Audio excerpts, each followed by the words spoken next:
Hoje, a gente vai mergulhar em um livro bem radical.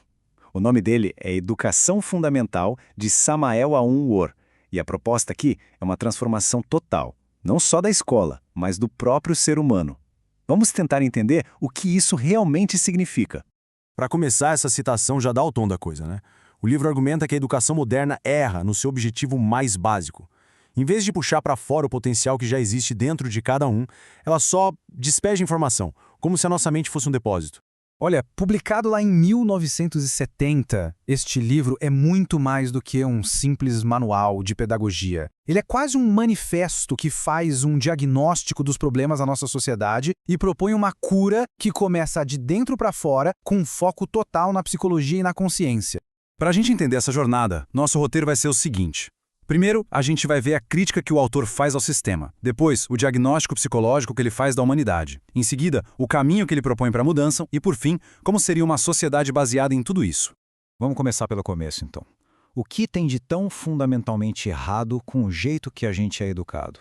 E olha, o autor não alivia nem um pouco. Ele descreve o sistema educacional como uma fábrica de autômatos que usa métodos velhos e ensina a gente a copiar, em vez de criar de verdade. O resultado disso, segundo ele, é uma sociedade de gente que só repete rotina, sem motivação ou originalidade real.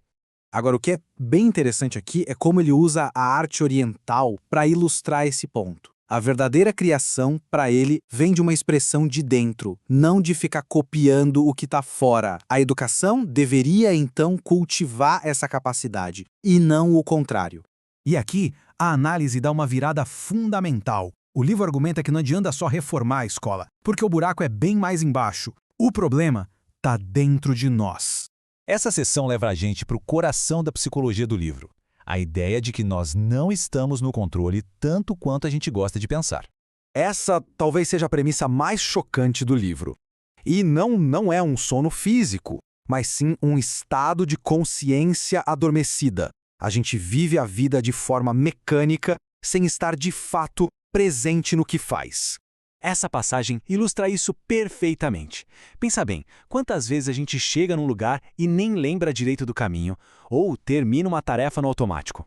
Segundo o autor, esse é o nosso estado padrão de viver.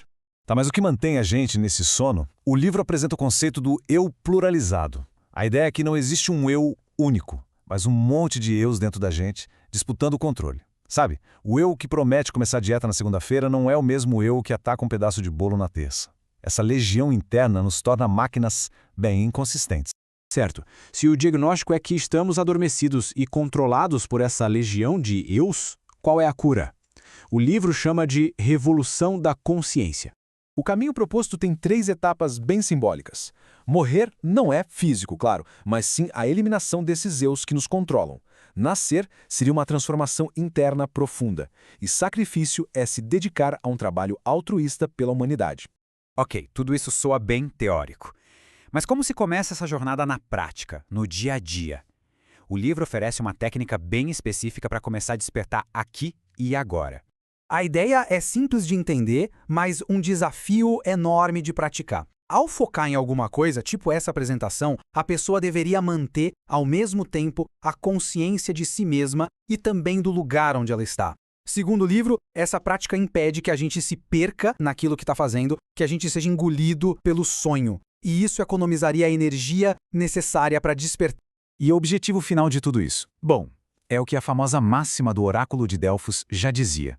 O caminho para entender o universo não seria para fora, mas para dentro. Autoconhecimento. Agora, vamos ver como todos esses princípios se aplicariam na sociedade como um todo, desde a escolha de uma carreira até a moral. O livro argumenta que os testes vocacionais de hoje são falhos, porque focam só no intelecto. A verdadeira vocação, segundo o autor, envolveria todos os nossos centros psíquicos. E o melhor jeito de descobrir isso seria através da observação atenta e amorosa dos pais e professores, que poderiam ver as aptidões naturais da criança desde cedo. Aqui, o livro entra em visões sobre educação de gênero que são, para os padrões de hoje, bastante controversas. Apresentando as ideias diretamente do texto, o autor defende currículos diferentes para meninos e meninas. Ele afirma que certas matérias são mais adequadas para o cérebro masculino, enquanto a educação feminina deveria focar em outras áreas, como a preparação para o lar e para a maternidade. Outro ponto de ataque do livro é a moralidade comum. Ela é vista como um conjunto de regras que muda de acordo com a época e o lugar. O que é certo numa cultura pode ser errado em outra. Em vez disso, o livro propõe uma ética revolucionária, que não viria de regras de fora, mas de uma compreensão que nasce da consciência desperta de cada um. É bem importante entender que Educação Fundamental não é uma obra isolada. Na verdade, ela é só uma peça de uma filosofia enorme que o autor desenvolveu em muitos outros livros, que falam de tudo, desde casamento e psicologia até metafísica. E a extensão dessa obra é impressionante. Estamos falando de quase 70 livros escritos para explicar todo esse sistema de pensamento que ele chamava de gnosticismo contemporâneo. Então, para resumir, o livro usa educação como ponto de partida, mas o objetivo real é muito, muito mais ambicioso. Ele se apresenta como um roteiro para uma reengenharia completa do ser humano, para tirar a gente da mente adormecida e nos levar a ser um indivíduo realmente desperto. E a gente termina com essa pergunta, que está bem no centro da filosofia do livro. O que é mais importante, afinal? Acumular conhecimento sobre o mundo lá fora ou alcançar o entendimento do universo que existe aqui dentro? A resposta a essa pergunta muda tudo. Obrigado pela companhia